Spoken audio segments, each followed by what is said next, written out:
Okay, pag-usapan natin ang isang pambihirang kwento tungkol sa isang komisyon ng gobyerno na nagawa ang halos imposible. At alam natin kung bakit yung tagumpay na yon ngayon ay parang nakabitin na lang sa isang manipis na sinulid. 24.7 bilyong piso. Uulitin ko, bilyon. Grabe yung halaga, di ba?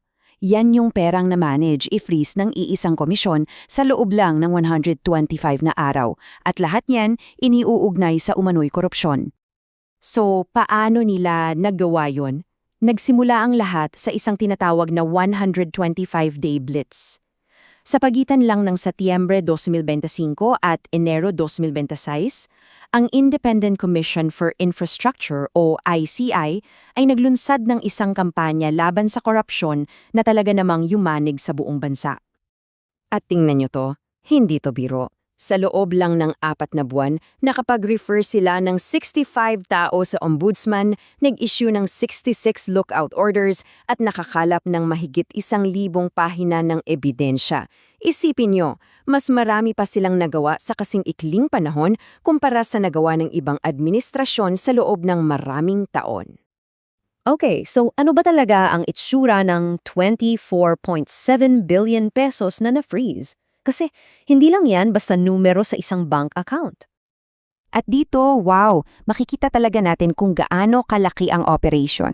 Hindi lang to pera ha, pinag-uusapan natin dito ang halos 7,000 bank accounts, daan-daang sasakyan at 10 pribadong eroplano. Lahat yan biglang napahinto.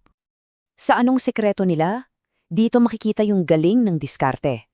Sa dating paraan kasi, imbestiga muna ng ilang taon. Ang tagal, di ba? Sa panahong yon na ilipat na yung pera, wala na. Pero sa ginawa ng ICI, binaliktad nila. Inuna nilang i-freeze yung assets. Boom! Huli agad yung pera bago pa man maitakas palabas ng bansa. Ang galing, di ba? Parang panalo na. Pero dito biglang lumiko ang kwento. Kasi itong mission na ito, delikado. Dahil hindi pa ito tapos. At ito yung pinaka-critical na parte na kailangan nating maintindihan. Yung 65 na tao, na-referred pa lang, hindi pa sila convicted. Ang referral, yan yung simula pa lang ng mahabang proseso sa korte. Yan ang starting line, hindi pa yung finish line. At alam naman natin, yung proseso sa korte pwedeng abutin ng taon. Pero ito yung pinakamatinding problema sa lahat. Yung mismong komisyon na gumawa ng lahat ng ito, sa ngayon, ay paralisado na. Paano nangyari yun? Ganito kasimple.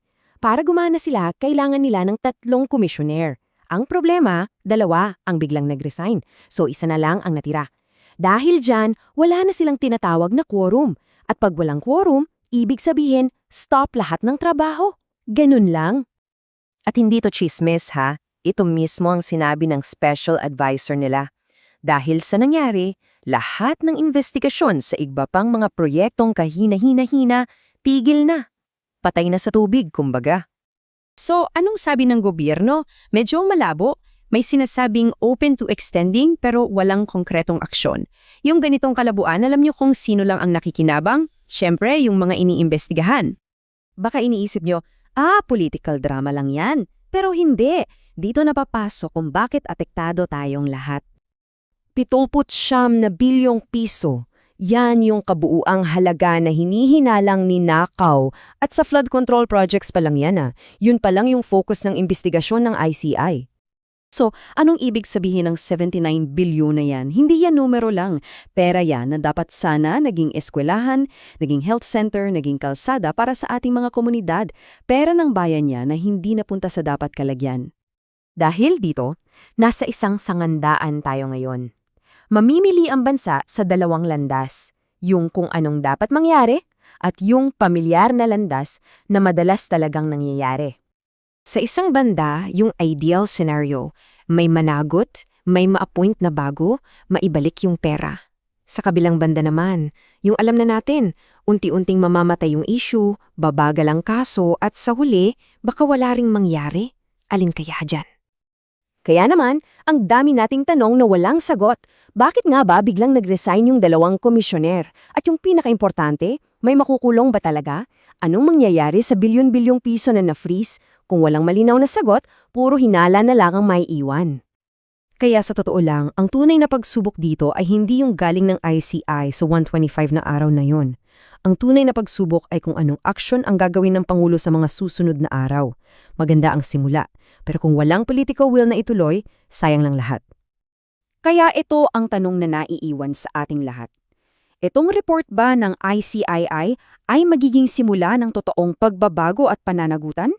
O magiging isa lang ba itong magandang dokumento na sa huli, alikabukin lang at makakalimutan?